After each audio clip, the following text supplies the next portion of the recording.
वो शानदार महिला लीडर हैं। सॉरी मैडम कि साथियों, उनकी विचारधारा को पकड़ पाना शायद हमारे आपके बस की बात नहीं है। इसलिए ऐसे मैं तो नहीं मानता कि नॉर्मली तरीके से उनको हम आमंत्रित कर सकते हैं। उनके लिए तालियों के साथ साथियों आमंत्रित करें, जोरदार तालियां बजा दें उनके लिए। अपने अपने स्थान पर बैठे हैं तो मैडम आइए स्वागत करते हैं आपका तालियों के साथ, और अपनी विचारधाराओं को रखिए जिससे पूरा भारत प्रेरित हो सके। Ma'am please. धन्यवाद सर। इस मीटिंग में जुड़े सभी सदस्य को मेरा सादर नमन, जय जोहार, जय अगरिया। सर, सबके विचारों को सुनने के बाद मेरे को यही लगा कि मतलब ये जो अच्छी मोटिवेशनल विचार आज का मैटर रखे हैं आप, कहीं ना कहीं हम में भी कुछ कमियां हो जाती हैं जिससे हम दूसरे को अच्छे से समझा नहीं पाते हैं। कुछ तो कमियां हम में भी हैं। अपने समाज को इकट्ठित करने के लिए या संगठन बनाने के लिए कुछ कमी हमारे ऊपर भी रह जाती है, लेकिन जब तक हमारा संगठन नहीं तैयार होगा तब तक हमारा समाज आगे नहीं बढ़ेगा। ये तो बात एकदम तय है, फाइनल है। जैसे समाज में हम इंसान हैं, इस समाज में रहने वाले लोग सब मतलब क्या कहना चाहिए, सब साधारण इंसान हैं।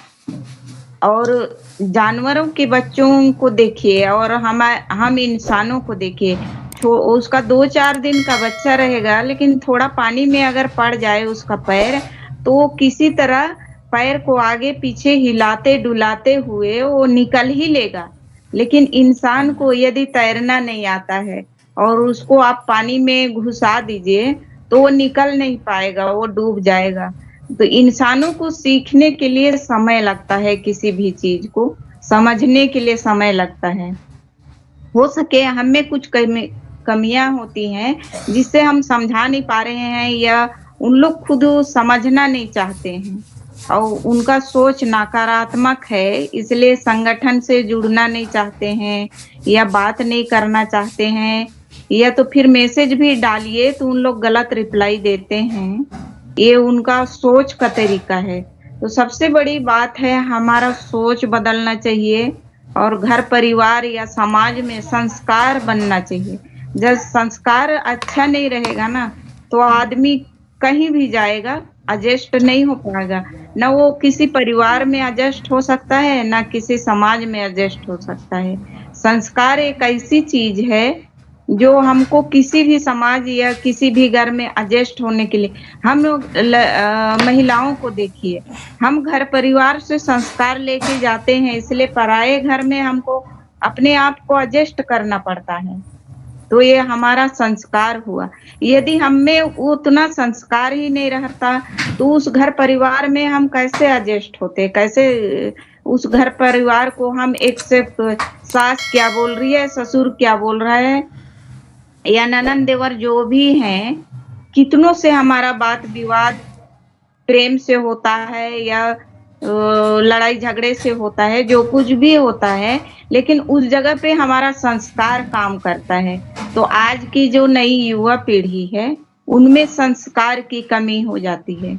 जिस घर परिवार के सभी लोग शिक्षित हैं, शिक्षा का तो विशेष महत्व है, जिस घर परिवार में आज अच्छी शिक्षा है, उस घर परिवार में सब लोग शिक्षित हैं, यदि एक भी व्यक्ति उस घर परिवार से थोड़ा उस परिवार के संस्कार से अलग होता है तो गलत तो कर लेता है, पर उसको एहसास हो जाता है कि भाई हमारा परिवार इस टाइप का है और मेरे इस गलत काम से मेरे परिवार को कितना सर झुकाना पड़ेगा।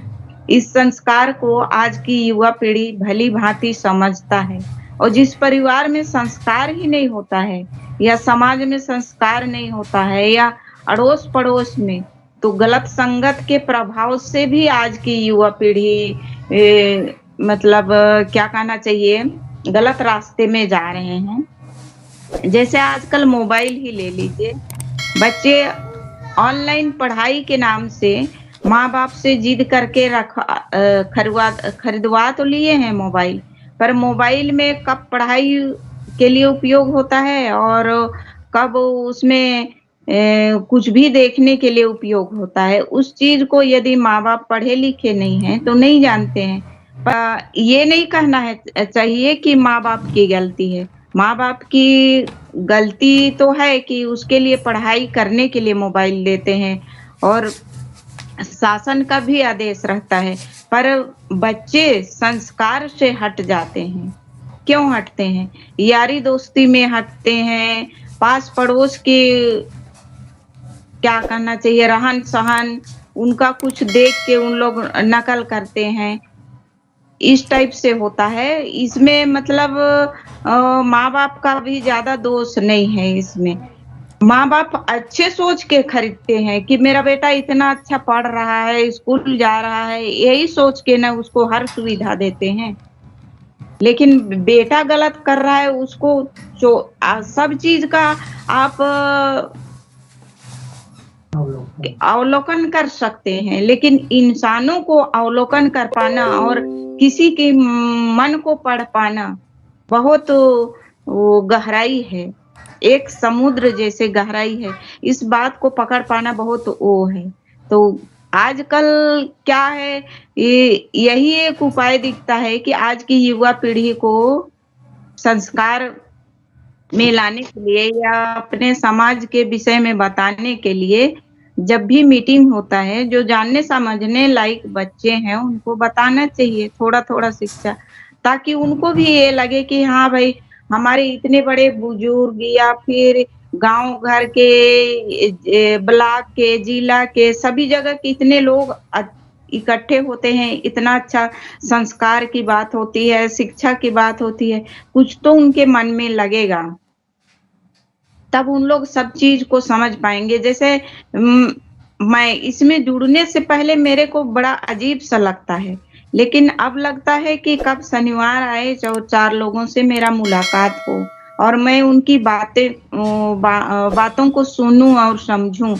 जो चीज़ मैं नहीं जानती हूँ उसको मैं उनसे ग्रहण करूँ। ये सब मतलब इंटरेस्ट बढ़ता है किसी भी चीज़ में।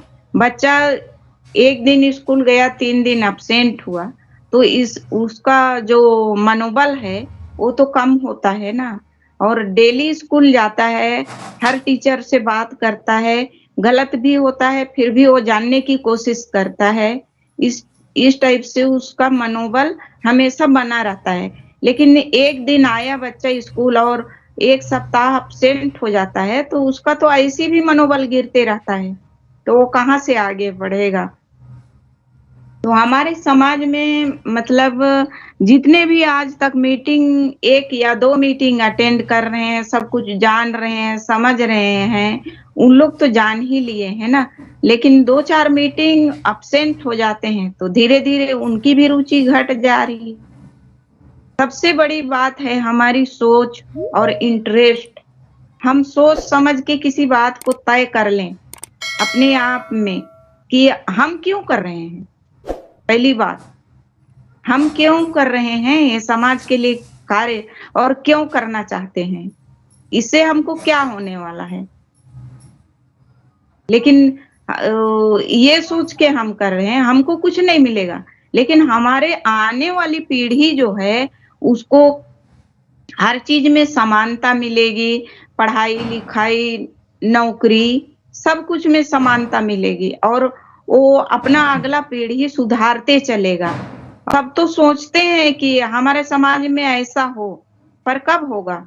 जब हम इकट्ठित होंगे, एक संगठन में रहेंगे, हमारा सोच एक एक होगा, सकारात्मक सोच होगा कि हाँ भाई, हम इस समाज में ये कार्य ही करेंगे। इसके अलावा जैसे छठी हो गया, छठी कार्यक्रम में पीने-खाने का कार्यक्रम नहीं होगा, या तो फिर शादी-विवाह में भी पीने वाला कार्यक्रम नहीं होगा। ये तो सोच रहे हैं, पर ये हमारा सोच कब सकारात्मक होगा? जब हम एकत्रित होंगे उस समाज में, उस शादी-ब्याह में या तो फिर उस घर पे चर्चा करेंगे, तभी ना होगा। लेकिन हमारा एकता ही नहीं रहेगा, अरे वहाँ तो गए थे, इस मीटिंग में गए थे, इस टाइप का बात हुआ, ये बकवास तो है, इससे क्या होने वाला है? एक चना कुछ भी नहीं कर सकता, एक चना अकेला चना भार नहीं फोड़ता। कहावत है। तो इसके लिए हमको क्या संगठन में रहना है।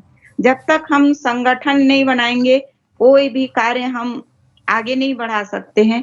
ना हमारे बच्चों को आगे बढ़ा सकते हैं, ना हमारा समाज को आगे बढ़ा सकते हैं। हमारे संगठन से ही हर व्यक्ति को सामाजिक तत्व का ज्ञान होगा।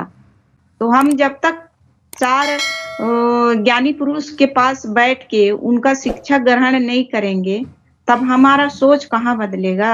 फिर हमारा सोच सकारात्मक नहीं होगा, तो फिर हम किस जिम्मेदारी की बात करते हैं। ना अपने घर के जिम्मेदारी निभा सकते हैं, ना परिवार की, ना फिर समाज की।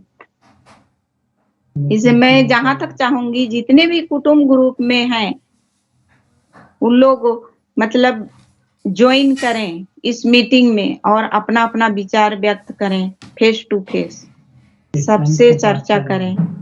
बहुत ही अच्छी बात बोली हैं आप। ये जो वाकई में कुटुंब ग्रुप में बताइए, इतने सारे लोग हैं यार हमारे साथ, लेकिन एक भी व्यक्ति नहीं आता। और सबसे आपने किस चीज़ को पकड़े हैं, जो पॉइंट है पकड़ने वाली, सभी ने अपने उसमें लिखा है कि मैं समाज का सेवक हूँ, इस समाज के लिए कुछ करना चाहता हूँ। समाज से संबंधित ही है। हाँ, मतलब 90% लोगों ने यही लिखा है। लेकिन न तो समाज की मीटिंग में दिख रहे हैं, ना तो कुछ अच्छा पोस्ट कर रहे हैं, ना तो कुछ विचारधारा ला रहे हैं। अब दिक्कत की बात तो यही है। और अकेला चना तो सही है, भार नहीं फोड़ सकता। हम 20-30 लोग मान लीजिए आ जाते हैं एक बार भीड़ की तरह, फिर कहीं कहीं गायब हो जाते हैं। तो हमको एक नियम और रेगुलेशन के तहत चलना होगा। अभी मैडम ने इसी बात को कहा है। और यकीनन इसके महत्व को वो व्यक्ति नहीं समझता है जो 4 दिन आएगा और 4 दिन गायब रहेगा।